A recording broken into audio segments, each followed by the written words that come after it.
The sound that ended my old life wasn't a slam or a scream.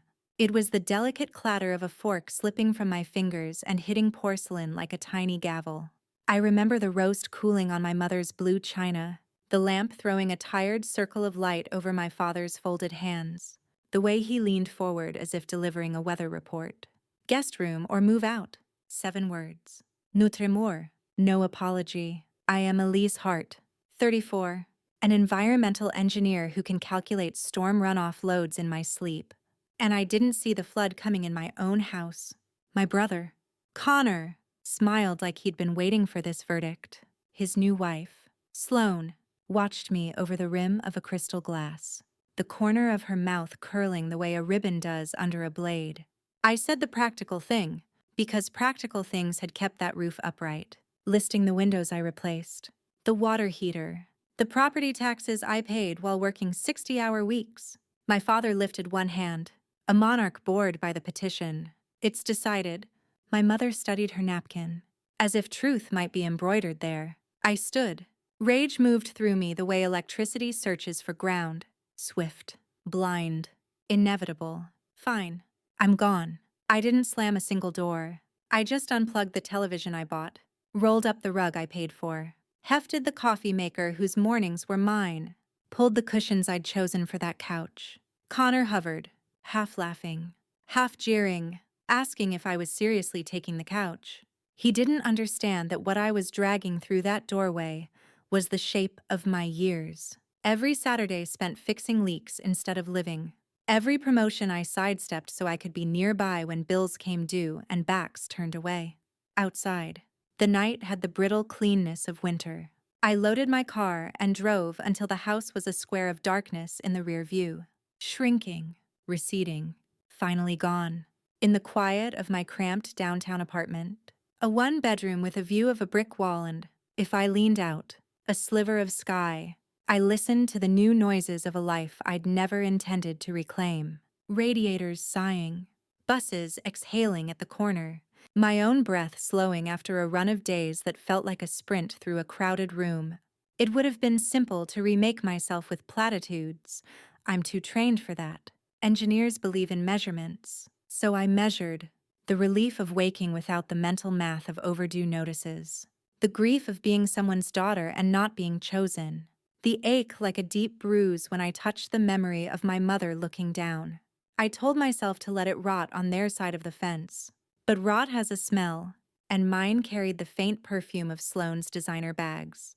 The arithmetic never worked. The SUV, the watches, the easy talk about flips and leverage and exits that made my father's eyes light the way they never did for the word receipt. I phoned a conference acquaintance, Michael, a real estate lifer who'd seen every shell game this region could offer.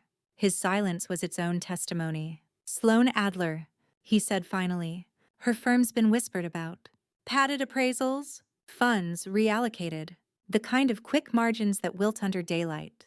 Whisper is a word we use when the facts are still walking toward the microphone. I tried my father first. A grunt, then the old warning to keep my nose out of my brother's business. He had always spoken as if my competence were a threat to the unbroken arc of Connor's promise. I tried my mother next. She sounded tired in a way that wasn't sleep-fixable. They're happy, she said, as if happiness were the alibi for every future crime. I remembered being 16, winning a regional science award, and the way the living room filled for Connor's JV trophy instead. The past is never past. It's a solvent poured over the present until the edges blur. I went to yoga because Gloria from work put a flyer in my hand, and I didn't have the strength to refuse her kindness. On the mat, the instructor kept telling us to notice what you're holding. I noticed a lifetime of proof gathering, spreadsheets of utility bills, time-stamped emails, the clean numbers I had constantly placed in my father's palm like offerings. Notice it. Put it down. My body didn't let me. I started building a different spreadsheet. Case numbers whispered at a title office, addresses that changed hands twice too fast. A mortgage broker whose signature looked subtly different depending on the day. Michael texted a file. Public record, he said. The kind lawyers use as kites to test which way the wind's about to blow. The second lion on my parents' home winked at me from the screen like an insult. My father's name, Sloane's flourish beside it. Collateral. It is a sterile word until you can see the kitchen window you paid for reflected in it. I drove back to the house because anger is a compass when you've lost the map. Connor was lugging groceries and swagger. I showed him the document. He told me I was jealous. The oldest stale word men use when a woman is inconveniently correct. Inside. My mother stirred soup as if you could whisk dread into submission. I spoke gently, then firmly. She asked me not to start trouble. The way she used to ask me, at 10, not to wake my brother from his afternoon nap. You think you grew past something, and then it sits back down at your table like it never left. Trouble arrived without me anyway. 2 investigators on the stoop, badges glinting like cold stars. They asked for Sloane. Fraudulent transactions. They said, forged documents? Words that taste like iron when you say them out loud. Connor's face did a trick I'd never seen. Confidence collapsing into boyish panic. My father stood in the doorway, and for the first time, he looked small. When the investigators left, Sloane's car drifted to the curb. Careful as a lie, I stepped into the street. I didn't raise my voice. I pressed my phone in my pocket and asked the question the way you ask a patient to rate their pain. Calm, clinical, inevitable. She confessed in a tone that could have sold a watch. They trusted me, she said. That's on them. Then she was gone, and the night filled with the paper-thin sound of my brother's disbelief. Fluttering, tearing, gone to pieces. The thing about a confession is that it doesn't clean anything. It just outlines the stain. After Sloane peeled away, the house held its breath. The way rooms do after someone tells a truth. Everyone was committed to ignoring. Connor kept repeating versions of she wouldn't, as if conjugating disbelief could change facts. My father moved paper piles from one end of the dining table to the other, trying to assemble a barricade from envelopes. I went where the damage always starts. The numbers, bank notices, loan agreements. A foreclosure warning with a date that felt too close to breathe around. The second line was real. A 6-figure tourniquet applied by someone who never meant to save the limb. Their savings, once a careful heap for a retirement they spoke of like weather they couldn't wait to enjoy, had been siphoned to an account with Sloane's firm's fingerprints all over it. I traced the transactions the way I diagram stormwater. Path, velocity, destination. Every arrow ended at a name that wasn't ours. Connor asked for a solution, not an explanation. He wanted a miracle in a language he'd never learned to speak. You can help, he said. Voice cracking in places swagger can't patch. You always do. The reflex flickered. Open the spreadsheet. Make the calls. Absorb the shock. Reflexes can be survival or sentence. I thought about every time I had turned myself into a buffer between consequence and men who swore it would be different next time. No, I said finally, and the word was small and clean and finished. He stared at me like I'd mispronounced my own name. My father waited until the room emptied to try a different key. He talked about being a young man who trusted too easily, about the way Sloane's certainty felt like the proof he'd wanted of Connor's future. He said I messed up with his hands, not his mouth. Palms open, then closing, like he could gather the spilled days back toward him. It would have landed harder 5 years ago, before the guest room ultimatum rehearsed itself in my chest. You didn't just misjudge her, I said. You mismeasured me. He flinched, but I softened nothing. Boundaries are not fences. They're contours of reality. You can pretend a river runs elsewhere all you want. When the rain comes, the valley reminds you. Back at my apartment, the city sounded ordinary again. Gloria arrived with takeout and that look she gets when she knows I'm about to pick the scab. I told her everything. The confession, the documents, my father's hands. She listened the way a dam listens, not to block, but to reshape a flood. Send the recording to the investigators, she said. Practical, merciful, and then choose what heals, not what helps. I laughed, not because it was funny, but because clarity can be such a sharp relief. I emailed the file with a short statement of what I'd witnessed. Facts, timestamps, attachments, tools more loyal than sentiment. Insomnia is a bad mathematician. It adds ghosts to every sum. At 3 I walked my apartment and counted small survivals, my breathing steadying after a week of ragged edges. The plant on the sill unfurling a brave new leaf, the way the radiator clanked like a friend trying to make me laugh. Morning came the color of unpolished steel. At work, the bridge design I'd been nursing for months finally clicked. A span recalculated to shave material without sacrificing safety. A compromise between elegance and integrity. My supervisor called it leadership. The word landed somewhere I'd left empty for too long. By noon, my phone filled with family gravity again. Voicemails from my father moved from pride swallowed to panic, swallowed to bargain offered. My mother's message arrived like a weathered letter washed ashore. Apologies softened by habit. The fragile hope that I could just come home and talk. Home is a measurement too. Mine had shifted axes. I drove out anyway, because closure is often a physical act. The porch light was on though the sun was up, a mistake born of distraction. Inside, the air smelled like paper stress and onion soup. On the dining table, beneath decades of dented celebrations, sat the foreclosure timeline like a metronome. I touched the edge of the notice and remembered sanding this table when I was 21. Varnish under my nails. My mother humming something wordless in the next room. We spoke like people trying to disarm a device they don't fully understand. My father asked what could be done. I outlined options that were not mine to execute. Call the bank. Request a hardship plan. Consult counsel. Consider selling assets that were not heirlooms but anchors. He wanted me to promise an outcome instead of a process. Connor appeared with a list of names who owed him favors. The same fantasy he'd recycled since he was 19, and the world still felt like a lottery. He simply hadn't scratched right. My mother held my wrist and asked if I was eating. Because love sometimes arrives obliquely. When I stood to leave, my father tried one last door. We need you, he said. Quiet in the way a man gets when he realizes the old tools don't work. You had me? I answered, not unkindly. You turned the key and locked me out. He nodded once, and the gesture was an old tree bowing to wind it finally respects. I walked through rooms that remembered me. The window I'd paid for caught the winter sun and threw it against the opposite wall.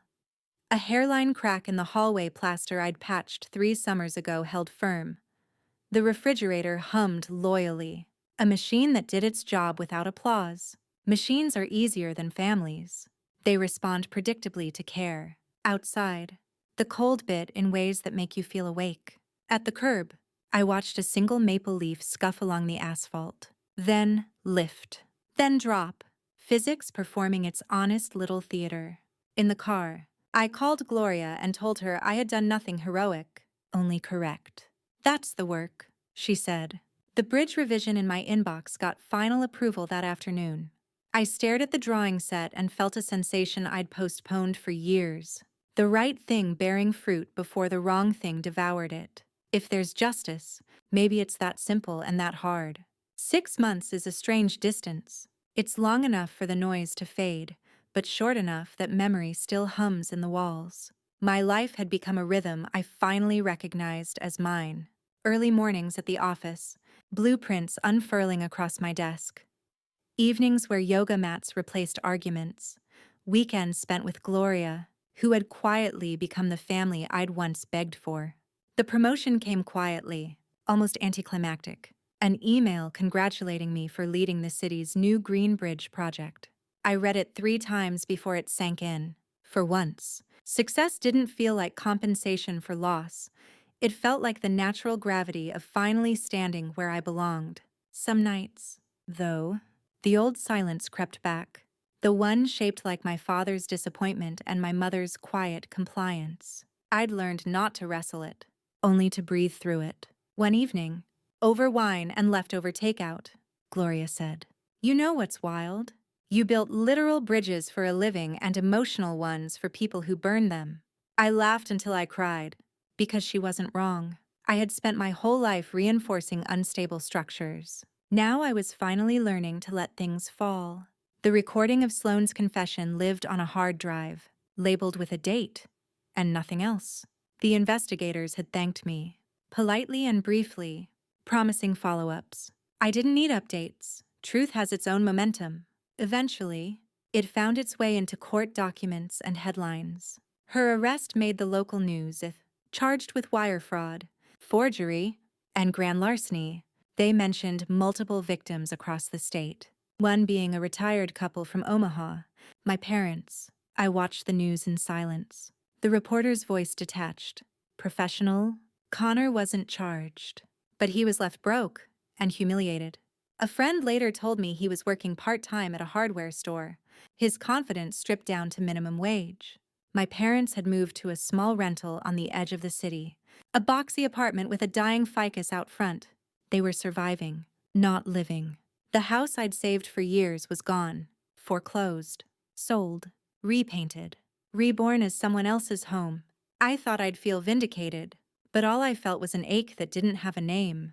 Weeks later, a letter arrived. My mother's handwriting was uneven, like the lines themselves were shaking. I didn't open it right away. It sat on my counter for days beside a half-burned candle. When I finally tore the envelope, her words spilled out in loops of regret. She wrote that she'd been proud of me all along. That silence had been her only way of surviving my father's temper. That losing the house had taught her what I'd learned years earlier. That comfort without respect is just another kind of prison. She ended with, "We're sorry for not seeing you until you were gone." I read it twice. The first time as a daughter, still raw.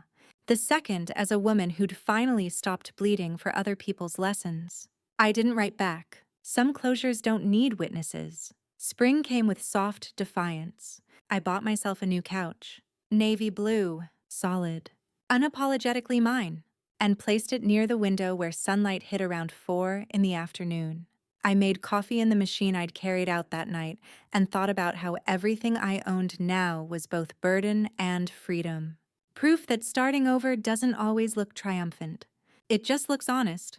On weekends, I'd drive past the old neighborhood, not to linger, but to remind myself of scale. The new owners had repainted the shutters, planted tulips along the walkway. It looked peaceful. I hoped they never learned the house's history, that they simply lived inside its repaired walls without the echoes I'd left behind. As I watched, I realized something that surprised me. I didn't hate it anymore. The place that had broken me had also built me into someone who could walk away from it. That night, sitting at my kitchen table, I recorded something for myself. Not for proof this time, but for memory. My voice was steady. "You did enough, Elise. You carried enough. You became your own rescue." Then I turned off the recorder and deleted the file. I didn't need evidence of my survival. I was living it. Gloria toasted me that evening with cheap champagne and said, "To boundaries, the kind that save your soul." I smiled, because she was right again. Boundaries aren't walls. They're bridges you decide who can cross. And if anyone ever asks me what vengeance looks like, I'll tell them, it's not shouting in someone's face or watching them lose everything. It's sitting in your own peace while they learn the lessons you already paid for. It's moving on without dragging the wreckage behind you. It's freedom.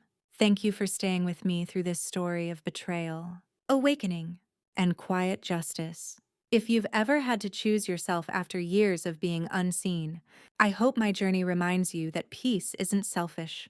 It's sacred. Subscribe to Vengeance Within for more stories of resilience, reckoning, and the kind of strength that rises from the ashes of hurt.